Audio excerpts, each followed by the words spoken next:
Oh look, it's the HBO Max, a film about a group of ridiculously hittable billionaires arguing with each other. Yay. Things can't get any worse. This is a terrifying experience, and I don't know that I'll ever recover. Wait a second, you're telling me this was an original idea? Like, you're seriously telling me that? You're telling me this wasn't an American adaptation of some, like, Swedish foreign film? Because it's got this dark sense of humor which feels misplaced. It takes place on a ski slope, and the entire script feels like something was lost in translation.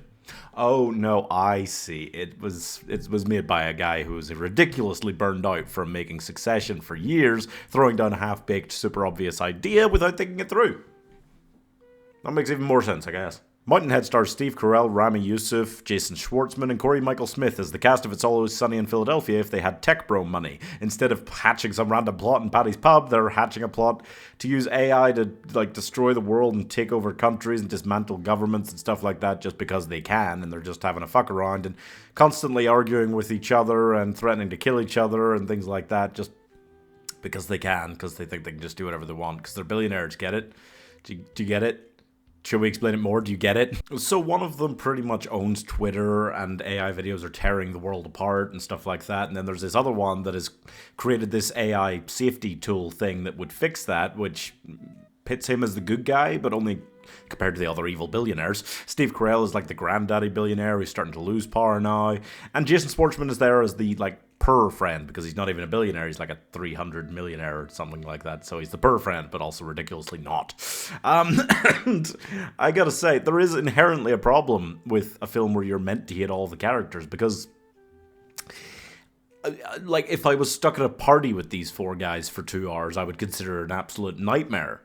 Why would I want to watch a film where I'm stuck with them for 2 hours? And that is also where the It's Always Sunny reference comes into play, because it is a lot like an episode of that show. It's these people who are not actually good people really just tearing shit down, making everything go mad and stuff like that, but on a worldwide tech bro scale.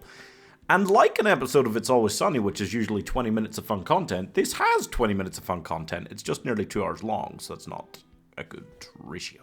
This throws a lot of tech bro language at you and jargon and stuff like that, which I feel like it's basically doing that to try and make you think it's more intelligent film than it is. It's not smartly done. It's tearing at the most basic, like, it's nipping at the ankles of all these concepts. Just the lowest hanging fruit of all of them.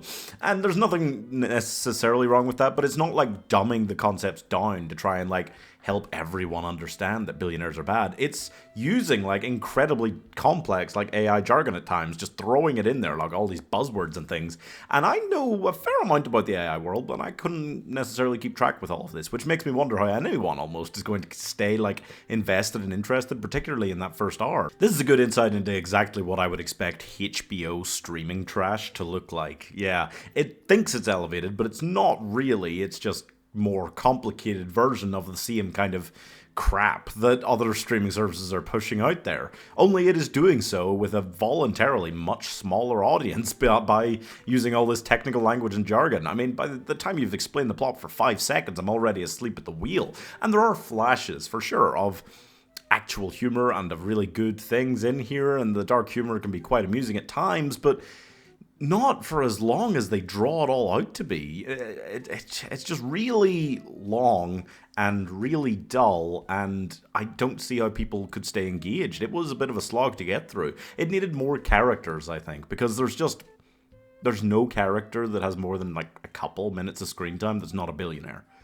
So it's a very small cast for such a long film, and also for them all being so hateable. I think Corymichaelsmith pulls this off the best. His character is essentially the Elon surrogate, it seems like, and he really is, yeah. I feel like the writing took the most care with that character, but it just, I don't know. I feel like it was able to do that and able to do his character the best because he was just the most straight up hateable.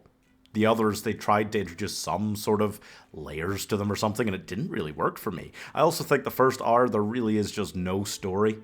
By the time it gets to the second hour, where there's more actual comedy and there's more of something there, not necessarily a full-on story, but there's something there, it just I don't know, feels a bit too late, and it still draws out the jokes for so long, and I don't know, I feel like it would get away with it if the writing was actually better. Just better. And it's not. So I'm giving the lowest hanging parody fruit 2 stars. Yeah, I mean, you don't often get like big directors. You get a lot of big actors, but not necessarily big directors and creators of epic things coming into streaming services. This is kind of HBO Max's version of The Irishman. That's probably the closest it got. Yeah, it didn't go that well, you see.